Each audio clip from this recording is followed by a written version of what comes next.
Hi friends, Pastor Mark here. It's a joy to be with you and connect with you in this way as always.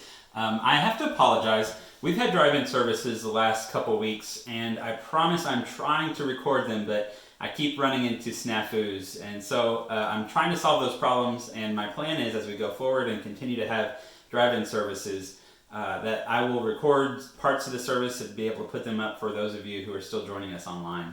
So stick with us and stay tuned. Today I wanted to recap actually my sermon from yesterday because it begins a series, and I want us to all kind of travel through that series together, called The Rest of the Story. Yeah, that's a callback to Paul Harvey.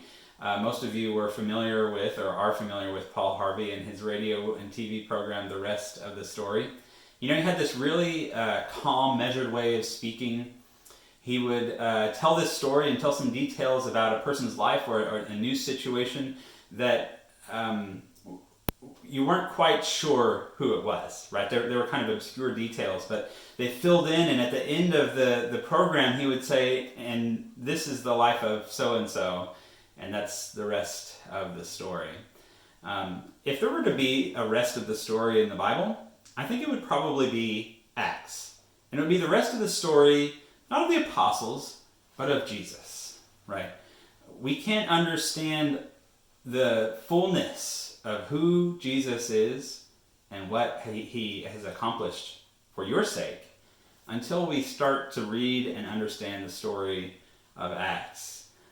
Because, take for instance, the disciples. In the stories of the Gospels, the disciples know a lot about what's happening. I mean, they're right there watching it. They're the ones waking up Jesus on the boat, and they're the ones at his feet when he's crucified, and they're right in the mix of things.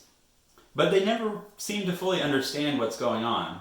Over and over again in those stories, we read that the disciples are perplexed, they're confused, and Jesus tells a parable, and they say, what does this mean? And it seems like instead of being in the middle of things, they find themselves in the muddle of things.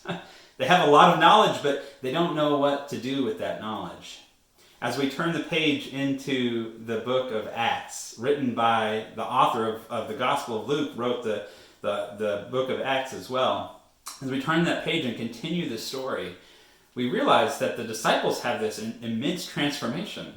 No longer are they confused all the time about what to do. That's not to say they don't have arguments about what direction the church is going. That certainly is in the book of Acts. But they seem to have much clearer direction and conviction.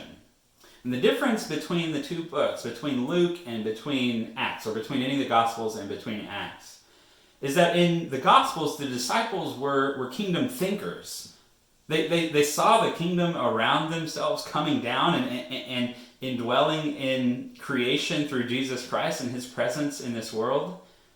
And they thought a lot about the kingdom. They had a lot of knowledge, head knowledge, about what this looked like and what Jesus was saying it would be like. But when we get to Acts, they become not just kingdom thinkers, but they become kingdom builders. It doesn't take long for the book of Acts to get to the meat of the story. Jesus ascends to heaven, and the Holy Spirit comes down at Pentecost and dwells in the crowd.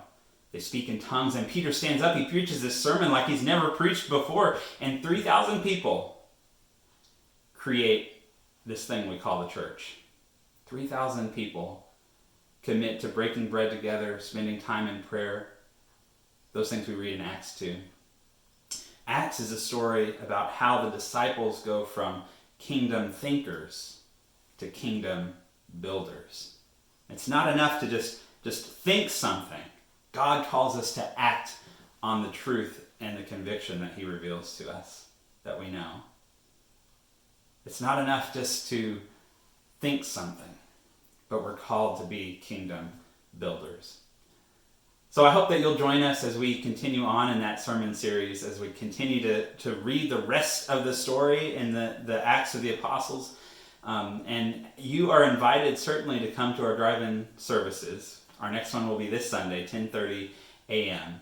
But if you're not able or not comfortable doing that quite yet, I will commit to recording it if I can get over my technical issues and put that up for you online.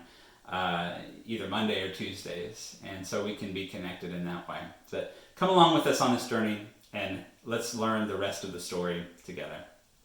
God bless, and we'll see you soon.